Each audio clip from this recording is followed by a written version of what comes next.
बेंगलुरूच्या त्या पॉश भागात असलेला तो प्रशस्त बंगला बाहेरून जितका भव्य दिसत होता तितकाच आतून रिकामा होता. उंच भिंती, चमकदार फरशी, महागडे फर्निचर आणि प्रत्येक कोपऱ्यात पसरलेली सजावट त्या घराच्या संपन्नतेचा पुरावा होती.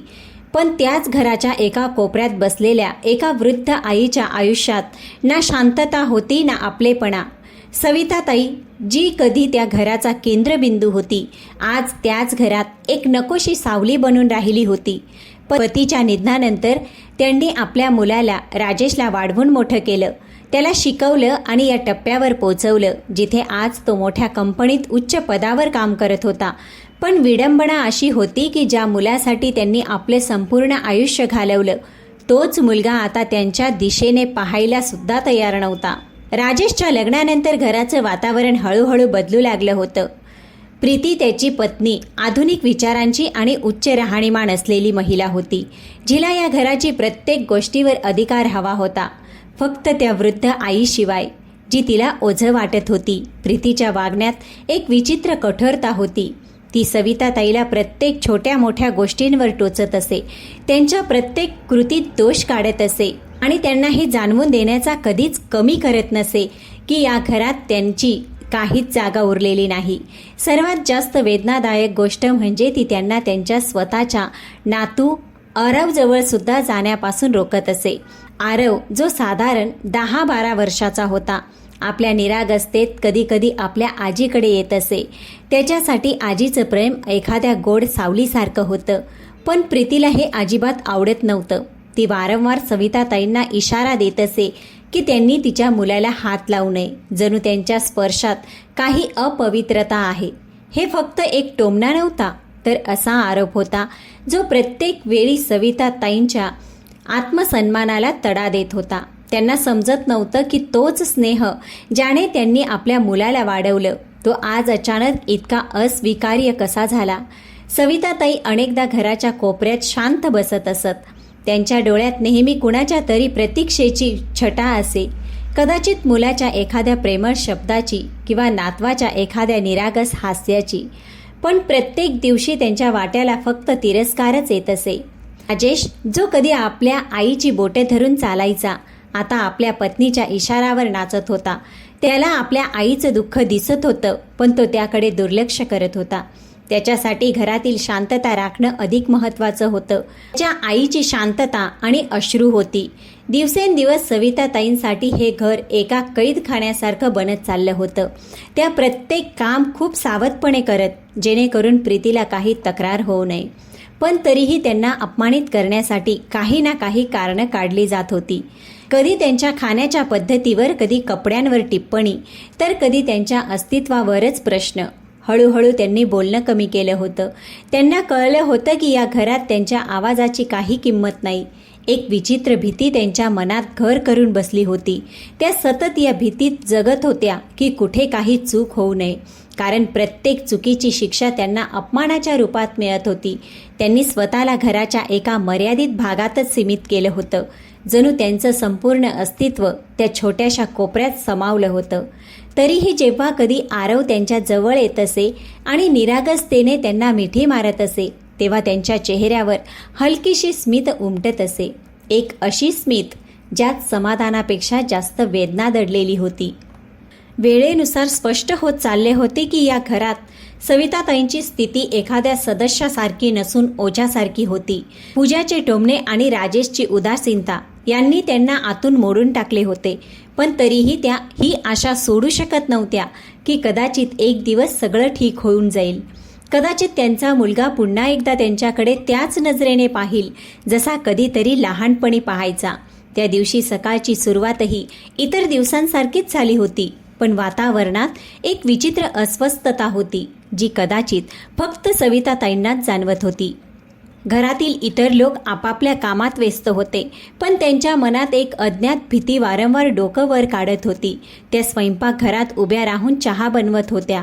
हात हळूहळू चालत होते, जणू प्रत्येक हालचालीत काळजी होती, कुठे काही चूक होऊ नये, कुठलीही गोष्ट पुन्हा त्यांना अपमानित करण्याचं कारण बनू नये. त्याच वेळी अंगणात आरव खेळत होता. त्याची निरागस हसण्याची ध्वनी संपूर्ण घरात घुमत होती. पण त्या हसण्यातही सविताताईंना एक दुरावा जाणवत होता. जणू तो आनंद त्यांच्याकडून हिरावून घेतला गेला होता. अचानक खेळता खेळता आरवचा तोल गेला आणि तो जोरात जमिनीवर पडला. पडताच त्याची हलकीशी किंकाळी संपूर्ण घरात पसरली. त्या आवाजाने सविताताईंचं हृदय हादरलं. एक क्षणही न विचार करता त्या लगेच स्वयंपाकघरातून बाहेर धावत आल्या. त्यांचं वय आता त्यांना साथ देत नव्हतं, पण त्या क्षणी त्यांच्यात एका आईची जुनी चपळता परत आली होती. त्या वेगाने पुढे गेल्या आणि वाकून आरवला उचलण्याचा प्रयत्न केला. त्यांचे हात थरथरत होते, पण त्यांच्या स्पर्शात घाबरण्यापेक्षा माया जास्त होती. त्या फक्त आपल्या नातवाला सांभाळू इच्छित होत्या, त्याला वेदनेपासून वाचवू इच्छित होत्या. पण जसे त्यांनी आरवला स्पर्श केला, मागून जलद पावलांचा आवाज आला. प्रीती धावत तिथे आली आणि जसेच तिने ते दृश्य पाहिले, तिचा चेहरा रागाने लाल बुंद झाला. काहीही न समजता, एक क्षणही विचार न करता तिने सविताताईंवर आरोपांचा वर्षाव केला. तिने हे मानून घेतलं की हे पडणे अपघात नव्हता, तर मुद्दाम केलेलं काम आहे. तिच्या डोळ्यात संशय नव्हता, तर आरोप होता. असा आरोप ज्याने त्या क्षणाला आणखी भयानक बनवले. सविताताईंना काहीच जाणवलं नाही की अचानक काय झालं. त्या फक्त एवढंच जाणवत होत्या की त्यांचा नातू पडला आहे आणि त्यांना त्याला उचलायचं आहे. आरव वेदनेने कुरकुरत होता, पण प्रीतीचं लक्ष त्याच्यावर कमी आणि सविताताईंना दोष देण्यात जास्त होतं.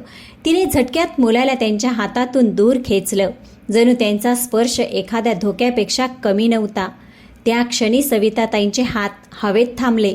त्यांच्या डोळ्यात फक्त एक प्रश्न होता, खरंच त्यांचं प्रेम इतकं चुकीचं झालं आहे का? काही वेळातच राजेशही तिथे आला. परिस्थिती समजून घेण्याचा प्रयत्न करण्याऐवजी त्याने थेट तेच पाहिलं जे त्याला दाखवण्यात आलं.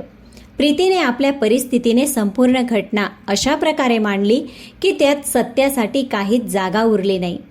राजेशचा चेहरा कठोर झाला. त्याच्या आतला मुलगा कुठेतरी हरवला. आता तिथे फक्त एक असा माणूस उभा होता जो आपल्या पत्नीच्या बोलण्यावर डोळे मिटून विश्वास ठेवत होता. सविताताईंनी विचार केला की त्या काही बोलावं, आपली बाजू मांडावी, पण त्यांचे शब्द घशातच अडकले. त्यांना माहीत होतं की या घरात त्यांचं ऐकणारं कोणीच नाही. रोहनच्या चेहऱ्यावरचा राग स्पष्ट दिसत होता. त्याला हे दिसलं की त्याच्या आईचे हात थरथरत आहेत. त्यांच्या डोळ्यात भीती आणि वेदना भरलेल्या आहेत. त्याला फक्त हे दिसलं की त्याची पत्नी नाराज आहे आणि तेच त्याच्यासाठी पुरेसं होतं. त्या दिवशी जे घडलं ते सविताताईंच्या आयुष्यातील सर्वात कठीण क्षण ठरला. राजेशने रागात येऊन असा निर्णय घेतला ज्याने सगळं बदलून टाकलं. त्याने आपल्या आईला घरातून बाहेर जाण्यास सांगितलं. ते घर जे त्यांनी स्वतःच्या हातांनी उभारलं होतं, जिथे त्यांनी आपल्या आयुष्यातील सर्वोत्तम वर्ष घालवली होती, त्याच घराचे दरवाजे आता त्यांच्यासाठी बंद करण्यात आले होते. सविताताई काही क्षण तिथेच उभ्या राहिल्या. त्यांना विश्वासच बसत नव्हता की त्यांचा स्वतःचा मुलगा त्यांना अशा प्रकारे बाहेर काढू शकतो. त्यांच्या डोळ्यात अश्रू होते, पण त्यात विरोध नव्हता, फक्त एक खोल वेदना होती. त्यांनी हळूहळू आपली पावले पुढे टाकली, जणू प्रत्येक पाऊल त्यांच्या हृदयावर आणखी एक जखम करत होतं. बाहेरचा रस्ता त्यांना कधी इतका लांब वाटला नव्हता. गेटपर्यंत पोचता पोचता त्यांचं शरीर थकून गेलं होतं, पण मन त्याहूनही अधिक तुटलं होतं. त्यांनी एकदा मागे वळून त्या घराकडे पाहिलं. तेच घर जे कधी त्यांचं जग होतं, आता त्यांच्यासाठी एक बंद दरवाजा बनलं होतं. जेव्हा गेट त्यांच्या मागे बंद झाला, तेव्हा फक्त एक दरवाजा बंद झाला नव्हता, तर एका नात्याचा शेवट झाला होता. त्या क्षणी सविताताईजवळ काहीच उरलं नव्हतं. ना स्वतःचं घर, ना स्वतःचा परिवार, ना कोणताही आधार. घराचा दरवाजा बंद झाल्यानंतर सविताताई काही वेळ त्याच रस्त्यावर उभ्या राहिल्या, जणू त्यांच्या पायांनी पुढे जाण्यास नकार दिला होता. ज्या ठिकाणाहून त्यांना बाहेर काढण्यात आलं होतं, तिथेच काही क्षण त्या स्थिर राहिल्या. ना बोलण्याची ताकद, ना रडण्याची ताकद. मग हळूहळू त्यांनी पावले पुढे टाकली, पण प्रत्येक पाऊल जणू त्यांच्या भूतकाळाला मागे सोडत होते. त्यांच्याजवळ ना काही सामान होते, ना कुठला आधार, फक्त एक तुटलेलं हृदय आणि असंख्य आठवणी होत्या. दिवस मावळत होता आणि शहराची गती शिखरावर होती. लोक आपापल्या कामात व्यस्त होते.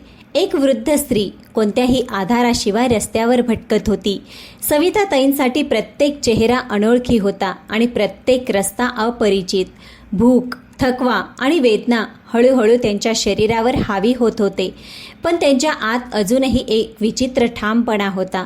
कदाचित तीच ती शक्ती होती जी प्रत्येक आईच्या आत असते.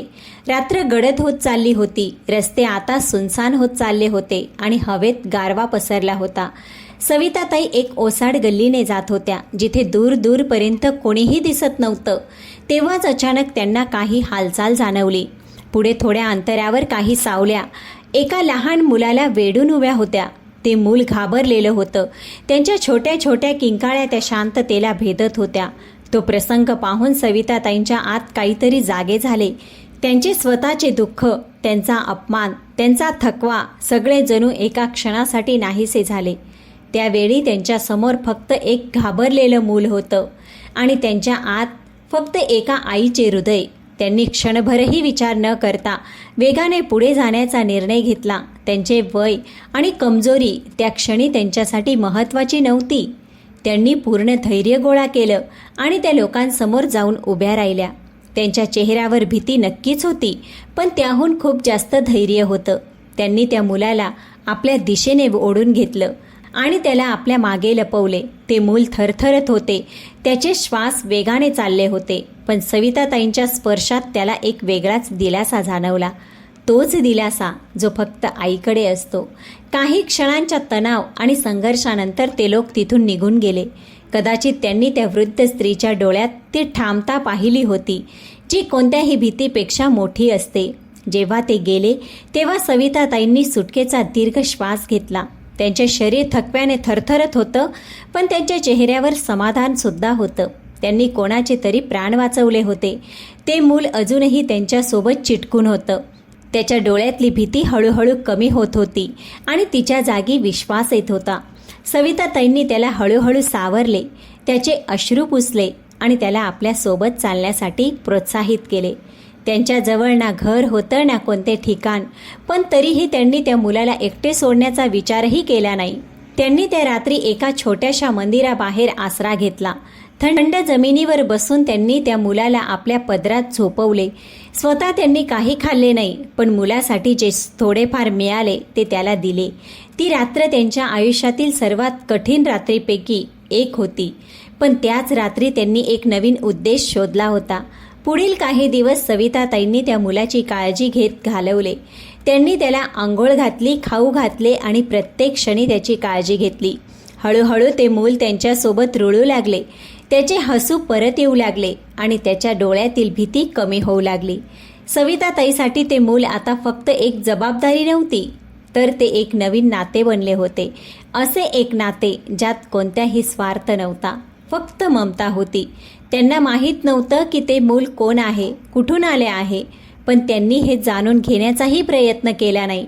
त्यांच्यासाठी इतकेच पुरेसे होते की ते मूल आता सुरक्षित आहे. त्या जगाने त्यांना नाकारले होते. त्याच जगात त्यांनी दुसऱ्यासाठी एक नवीन आशा निर्माण केली होती. त्यांच्या आत आता पूर्वीसारखी पोकळी उरली नव्हती. त्या मुलाच्या उपस्थितीने त्यांच्या आयुष्याला एक नवीन दिशा दिली होती. त्यांनी आपले दुःख मागे सोडले होते आणि एक नवीन जबाबदारी स्वीकारली होती. हीच ती सविताताई होती, ज्यांना त्यांच्या स्वतःच्या घरात ओझे समजले गेले, पण आज त्या एका अनोळखी मुलासाठी सर्वात मोठा आधार बनल्या होत्या.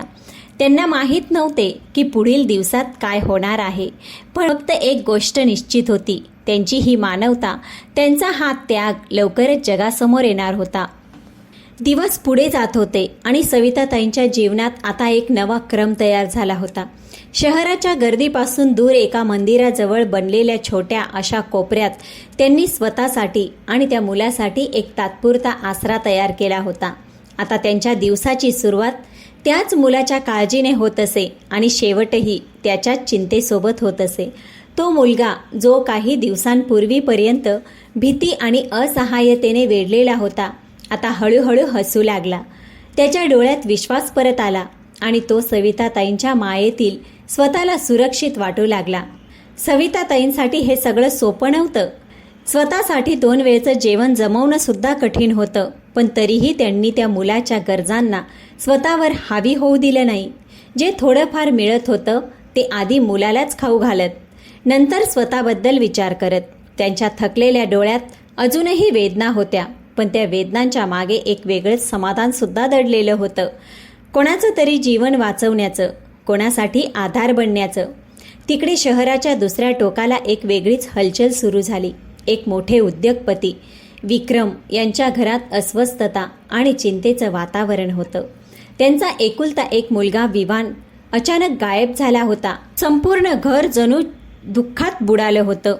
पोलीस, मीडिया, खाजगी सुरक्षा सर्व शक्य प्रयत्न केले जात होते, पण मुलाचा काही मागमूस लागत नव्हता. प्रत्येक जात असलेला दिवस त्या कुटुंबासाठी आणखी जड होत होता. याच शोधामध्ये एके दिवशी काही लोक त्या भागात पोहोचले जिथे सविताताई राहत होत्या. ते लोक प्रत्येक छोट्या मोठ्या ठिकाणी चौकशी करत होते. प्रत्येक चेहऱ्याकडे बारकाईने पाहत होते, जणू एखाद्या आशेच्या शोधात होते. जेव्हा त्यांची नजर सविताताई आणि त्या मुलावर पडली, ते काही क्षण थांबले. मुलाच्या चेहऱ्यात त्यांना काहीतरी ओळखीचं वाटलं. हळूहळू ते जवळ आले आणि मुलाला नीट पाहू लागले. त्यावेळी सविताताईंच्या मनात थोडीशी भीतीही होती, पण त्यांनी स्वतःला सावरलं. जसेच त्या लोकांची नजर मुलाच्या गळ्यातील छोट्या लॉकेटवर गेली, त्यांच्या डोळ्यात चमक आली. तेच लॉकेट जे त्या मुलाच्या ओळखीचा सर्वात मोठा पुरावा होता. काही वेळातच ते विक्रम आणि त्यांची पत्नी नैना तेथे पोहोचले. जसेच त्यांनी आपल्या मुलाला पाहिले, त्यांचं जग जणू परत आलं. त्यांच्या चेहऱ्यावर दिलासा, आनंद आणि अश्रू सगळं एकाच वेळी दिसत होतं. जो मुलगा आत्तापर्यंत सविताताईंच्या पदरात शांतता अनुभवत होता, अचानक आपल्या खऱ्या कुटुंबामध्ये उभा होता. त्या क्षणी सविताताई शांतपणे उभ्या राहिल्या. त्यांच्या चेहऱ्यावर कोणतीही अपेक्षा नव्हती, ना कोणताही दावा. त्यांनी त्या मुलाला फक्त मानवतेच्या नात्याने सांभाळलं होतं, हे न जाणता की तो कोण आहे. पण जेव्हा सत्य समोर आलं, तेव्हा तिथे उपस्थित प्रत्येकाच्या नजरा बदलल्या. आता ते सविताताईंना एका असहाय्य वृद्ध स्त्रीप्रमाणे नाही, तर एका महान व्यक्तीप्रमाणे पाहू लागले. विक्रम यांनी संपूर्ण घटना समजून घेतली. त्यांना हे जाणून आश्चर्य वाटलं की ज्या महिलेला तिच्याच घरातून बाहेर काढलं गेलं, तीच कोणाच्या तरी मुलासाठी जीवन बनली. त्यांच्या मनात सविताताईंबद्दल खोल आदर निर्माण झाला. त्यांनी जाणलं की पैसा आणि सत्ता सर्व काही नसतं, खरं मूल्य मानवतेत असतं आणि तो सविताताईंमध्ये भरपूर आहे. त्या दिवसानंतर सविताताईंचं जीवन पुन्हा एकदा बदललं. त्यांना त्या मंदिराच्या कोपऱ्यात राहण्याची गरज उरली नाही. विक्रम आणि त्यांचं कुटुंब त्यांना आपल्या सोबत घरी घेऊन गेले. सन्मानाने, आदराने तिथे त्यांना ते सगळं मिळालं जे त्यांना स्वतःच्या घरात कधीच मिळालं नाही. प्रेम, मान, सन्मान आणि आपलेपणा. विवान अजूनही सविताताईंकडे येत असे, त्यांच्यासोबत बसत असे. जणू ते नातं आता फक्त काही दिवसांचं नाही, तर आयुष्यभराचं झालं होतं. सविताताईंच्या चेहऱ्यावर आता एक शांतता होती, जी बऱ्याच काळानंतर परतली होती. त्यांनी आपली वेदना मागे सोडली आणि एका नव्या जीवनाला स्वीकारलं. ज्या घरातून त्यांना अपमानित करून बाहेर काढलं गेलं होतं, त्या घराचं सत्यही आता समोर येणार होतं. आणि जेव्हा ते सत्य उघड होईल, तेव्हा फक्त एक कुटुंब नाही, तर अनेक लोकांची विचारसरणी बदलणार होती. वेळेने हळूहळू सगळं बदलून टाकलं होतं, पण काही सत्य अशी होती जी अजून समोर येणं बाकी होतं. सविताताई आता एक सन्मानित जीवन जगत होत्या. विक्रम यांच्या घरी त्यांना तो आदर मिळाला होता, ज्याची त्यांनी कधी अपेक्षासुद्धा केली नव्हती. त्यांचे जीवन, त्यांचे दिवस आता शांततेत जात होते आणि त्यांच्या चेहऱ्यावर ते समाधान स्पष्ट दिसत होतं, जो अनेक वर्षाच्या वेदनेनंतर आलं होतं. पण आयुष्याचा खरा हिशोब अजून पूर्ण झाला नव्हता. तिकडे राजेश आपल्या आयुष्यात आधीसारखाच व्यस्त होता. तो त्याच कंपनीत काम करत होता ज्याचा मालक स्वतः विक्रम होता. त्याला या गोष्टीचा किंचितही अंदाज नव्हता की ज्या व्यक्तीच्या कंपनीत तो काम करत आहे, तोच त्या मुलाचा वडील आहे, ज्याला त्याच्या आईने वाचवले होते. त्याच्यासाठी सगळं काही सामान्य होतं. ऑफिस, मीटिंग, प्रमोशनच्या अपेक्षा आणि स्वतःच्या जगात हरवलेले आयुष्य. काही काळानंतर कंपनीत एक मोठा कार्यक्रम ठेवला गेला. त्या दिवशी सर्व कर्मचाऱ्यांना बोलवण्यात आले होते. राजेशसुद्धा पूर्ण आत्मविश्वासाने तेथे पोहोचला. त्याला अपेक्षा होती की त्याच्या मेहनतीची दखल घेतली जाईल, कदाचित काही मोठी जबाबदारी किंवा पद, पण त्या दिवशी त्याच्या आयुष्यातील सर्वात मोठं सत्य त्याच्या समोर येणार होतं. जेव्हा मंचावर विक्रम आले तेव्हा त्यांच्यासोबत सविताताईसुद्धा होत्या. राजेशची नजर जशीच त्यांच्यावर पडली त्याच्या पायाखालची जमीन सरकली. त्याला विश्वासच बसत नव्हता की त्याची आई, जिला त्याने अपमान करून घराबाहेर काढलं होतं, आज त्याच कंपनीच्या मालकासोबत सन्मानाने उभी आहे. त्याच्या चेहऱ्यावर घाबरटपणा आणि लाज दोन्ही स्पष्ट दिसत होते. विक्रम यांनी संपूर्ण कार्यक्रमासमोर त्या घटनेचा उल्लेख केला. कसा त्यांचा मुलाचा जीव वाचवला गेला, कशी एका अनोळखी वृद्ध महिलेने स्वतःच्या जीवाची पर्वा न करता मानवतेचे उदाहरण दिले. त्यांनी सविताताईंची ओळख फक्त एका महिलेप्रमाणे नाही तर एका महान व्यक्तीप्रमाणे करून दिली. त्यावेळी संपूर्ण सभागृह टाळ्यांच्या गजराने दुमदुमून गेले. पण राजेशसाठी त्या टाळ्या एखाद्या शिक्षेपेक्षा कमी नव्हत्या. हळूहळू सत्य समोर आले. हेही उघड झाले की तीच सविताताई राजेशची आई आहे आणि कसे त्यांना त्यांच्या स्वतःच्या घरातून अपमान करून बाहेर काढण्यात आले होते. हे ऐकताच वातावरण बदलले. लोकांच्या नजरेत राजेशची प्रतिमा घसरली गेली. जो व्यक्ती स्वतःला यशस्वी आणि हुशार समजत होता तोच आज सर्वात लहान वाटत होता. विक्रम यांनी कठोर निर्णय घेतला. त्यांनी राजेशला त्याच वेळी कंपनीतून काढून टाकले. त्यांच्या दृष्टीने हे फक्त एका कर्मचाऱ्याला हटवणे नव्हते तर मानवतेविरुद्ध केलेल्या वागणुकीचा त्याच्या साऱ्या उपलब्धी एका चुकीसमोर लहान पडल्या होत्या. नोकरी गेल्यानंतर राजेशचे आयुष्य झपाट्याने बदलू लागले. आर्थिक स्थिती बिघडू लागली. घराचा खर्च सांभाळणे कठीण झाले. जे घर कधी अहंकाराने भरले होते तिथे आता चिंता आणि अस्थिरतेचे वातावरण होते. हळूहळू परिस्थिती इतकी वाईट झाली की त्याला आपल्या निर्णयांबद्दल पश्चाताप होऊ लागला. त्याला समजू लागले की त्याने काय गमावले आहे. फक्त एक नोकरी नाही तर आपल्या आईचे प्रेम आणि आशीर्वाद. एके दिवशी त्याने धैर्य एकवटून सविताताईंकडे गेला. त्याचा चेहरा थकला होता. डोळ्यात पश्चाताप स्पष्ट दिसत होता. तो आता तोच राजेश नव्हता जो कधी आपल्या आईच्या अश्रूंना दुर्लक्ष करत होता. आता तो एक तुटलेला माणूस होता ज्याला आपल्या चुकीची जाणीव झाली होती. सविताताई यांनी त्याच्याकडे पाहिले. त्यांच्या चेहऱ्यावर ना कोणता राग होता ना कोणती तक्रार. काळाने त्यांना इतके मजबूत केले होते की त्या आता फक्त सत्य स्वीकारायला शिकल्या होत्या. राजेशने डोके झुकवून माफी मागितली. त्याचे शब्द कमी होते पण त्याच्या पश्चातापात सत्यता होती. सविताताईंनी त्याला माफ केले. शेवटी त्या एक आई होत्या आणि आईच्या मनात द्वेषासाठी जागा नसते. पण त्यांनी एक गोष्ट स्पष्ट करून सांगितली, माफी मिळू शकते पण प्रत्येक चुकीचा परिणामही असतो. जे हरवले आहे ते परत येऊ शकत नाही. राजेशने आपले आयुष्य स्वतः सांभाळावे लागेल. राजेश तिथून परत आला पण यावेळी त्याच्या आत एक नवी समज होती. त्याने शिकले की नाती पैसे आणि अहंकाराने चालत नाही तर आदर आणि प्रेमाने चालतात. आणि त्या दिवशी जेव्हा ही संपूर्ण कथा लोकांसमोर आली तेव्हा खरोखर मानवता हादरली. प्रेक्षक मित्रांनो, जर ही कथा तुमच्या मनाला स्पर्शून गेली असेल तर एक लाईक अवश्य करा. अशाच खऱ्या आणि भावनिक कथांसाठी चॅनलला सबस्क्राईब अवश्य करा. चला तर भेटूया पुढच्या कथेसोबत. तोपर्यंत स्वतःची काळजी घ्या.